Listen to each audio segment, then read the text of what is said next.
नमस्कार। प्रभात साक्षी न्यूज नाटक और आप सभी का स्वागत है।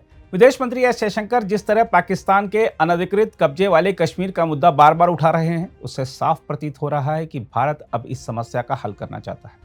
भारत की ओर से पाकिस्तान को अपने अवैध कब्जे वाले भारतीय क्षेत्र को खाली कर देने का जो फरमान सुनाया गया है, वह भी दर्शा रहा है कि वह दिन दूर नहीं जब हम अपना वह हिस्सा पा लेंगे जिस पर पाकिस्तान ने अवैध कब्जा किया हुआ है। वैसे भी मोदी सरकार भूमि को अतिक्रमण से मुक्त कराने के लिए जानी जाती है, इसलिए पाकिस्तान को भारतीय भूभाग खाली करने का जो निर्देश दिया गया है, उसको कोरी बयानबाजी नहीं बल्कि गंभीर कदम के रूप में देखना चाहिए। हम आपको बता दें कि विदेश मंत्री एस जयशंकर ने पश्चिम द्वारा वैश्विक नियमों को चुनिंदा तरीके से लागू किए जाने पर प्रकाश डालते हुए कहा है कि भारत ने 1948 से जम्मू कश्मीर के एक हिस्से पर पाकिस्तान के सबसे लंबे समय तक अवैध कब्जे को सहन किया, जबकि इस आक्रमण को विवाद बना दिया गया। रायसीना डायलॉग के एक संवाद सत्र में जयशंकर ने मौजूदा विश्व व्यवस्था की खामियों के बारे में बात करते हुए कहा कि संप्रभुता और क्षेत्रीय अखंडता से संबंधित मुद्दों पर वैश्विक नियम कभी भी समान रूप से लागू नहीं होते। विदेश मंत्री ने यह टिप्पणी thrones and thorns defending the integrity of Nations विषय पर आयोजित सत्र में की, जिसमें संयुक्त राष्ट्र की कार्यप्रणाली पर ध्यान केंद्रित किया गया। जयशंकर ने तर्क दिया कि द्वितीय विश्व युद्ध के बाद से वैश्विक नियमों के असमान इस्तेमाल के उदाहरण सामने आए हैं। उन्होंने जम्मू कश्मीर के एक हिस्से पर पाकिस्तान के अवैध कब्जे का हवाला दिया और कहा कि हमलावर और पीड़ित को एक ही श्रेणी में रखा गया है। उन्होंने कहा, द्वितीय विश्व युद्ध के बाद किसी देश द्वारा किसी क्षेत्र पर सबसे लंबे समय तक अवैध कब्जा भारत के कश्मीर से संबंधित है। जयशंकर ने कहा, हम संयुक्त राष्ट्र के जो आक्रमण था उसे विवाद बना दिया गया, हमलावर और पीड़ित को एक ही श्रेणी में रखा गया। दोषी पक्ष कौन थे, माफ करें, उस पुराने आदेश पर मेरे कुछ सवालिया निशान हैं। अपनी टिप्पणी में जयशंकर ने एक मजबूत और निष्पक्ष संयुक्त राष्ट्र की स्थापना की वकालत की और कहा कि वैश्विक मानदंडों और नियमों को समान रूप से लागू किया जाना चाहिए।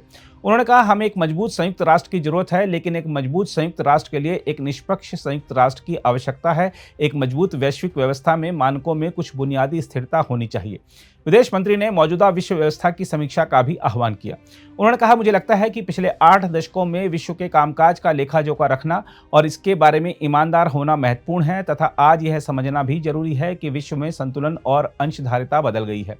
उन्होंने कहा, हमें एक अलग चर्चा की जरूरत है, हमें स्पष्ट रूप से एक अलग व्यवस्था की जरूरत है। विदेश मंत्री ने फिर पाकिस्तान का हवाला दिया और कहा, हमने अपने पड़ोस में देखा है कि जोखिम भरा देश बनने के लिए आपको बड़ा देश होने की आवश्यकता नहीं है। मेरे कुछ छोटे पड़ोसी हैं जिन्होंने इस मामले में काफी अच्छा काम किया है। उन्होंने विभिन्न अवधियों में तालिबान के साथ वार्ता में पश्चिमी देशों द्वारा अपनाए गए विभिन्न मानकों के बारे में भी बात की। हम आपको याद दिला दें कि अपने हालिया ब्रिटेन दौरे के दौरान एक कार्यक्रम में कश्मीर मुद्दों का हल करने के बारे में पूछे गए सवाल का जवाब देते हुए विदेश मंत्री ने कहा था कि अनुच्छेद 370 को हटाना पहला कदम था, कश्मीर में विकास और आर्थिक गतिविधि और सामाजिक न्याय को बहाल करना दूसरा कदम था और चुनाव कराना तीसरा कदम था, जिसमें बड़ी संख्या में लोगों ने मतदान किया। उन्होंने कहा था कि मुझे लगता है कि जिस बात का हम इंतजार कर रहे हैं वह कश्मीर के उस हिस्से को वापस पाना है जो पाकिस्तान के अवैध कब्जे में है। उन्होंने कहा था, मैं आपको आश्वासन देता हूं कि जब यह हो जाएगा तब कश्मीर का समाधान हो जाएगा। हम आपको यही बता दें कि भारत ने प्रधानमंत्री नरेंद्र मोदी के एक पॉडकास्ट के दौरान जम्मू कश्मीर पर टिप्पणी पर प्रतिक्रिया के लिए इस्लामाबाद पर निशाना साधते हुए कहा है कि पाकिस्तान को झूठ फैलाने के बजाय अपने अवैध कब्जे वाले भारतीय क्षेत्र को खाली कर देना चाहिए। विदेश मंत्रालय के प्रवक्ता रणधीर जायसवाल ने कहा है कि दुनिया जानती है कि जम्मू कश्मीर में असली मुद्दा पाकिस्तान द्वारा सीमा पार से आतंकवाद को सक्रिय रूप से बढ़ावा देना और प्रायोजित करना है। हम आपको याद दिला दें कि लेक्स फ्रीडमैन के साथ पॉडकास्ट के दौरान प्रधानमंत्री मोदी ने कहा था, पाकिस्तान के साथ शांति को बढ़ावा देने के हर प्रयास का जवाब शत्रुता और विश्वासघात से मिला है और उन्हें उम्मीद है द्विपक्षीय संबंधों को सुधारने के लिए पाकिस्तानी नेतृत्व को सद्बुद्धि आए। पाकिस्तान ने सोमवार को इस टिप्पणी को भ्रामक और एकतरफा बताकर खारिज कर दिया था। रणधीर जायसवाल ने कहा कि हमने पाया है कि पाकिस्तान ने एक बार फिर भारत के केंद्र शासित प्रदेश जम्मू कश्मीर के बारे में कुछ टिप्पणियां की हैं। उन्होंने कहा, दुनिया जानती है कि असली मुद्दा पाकिस्तान द्वारा सीमा पार आतंकवाद को सक्रिय रूप से बढ़ावा देना और प्रायोजित करना है। वास्तव में यह क्षेत्र में शांति और सुरक्षा के लिए सबसे बड़ी बाधा है।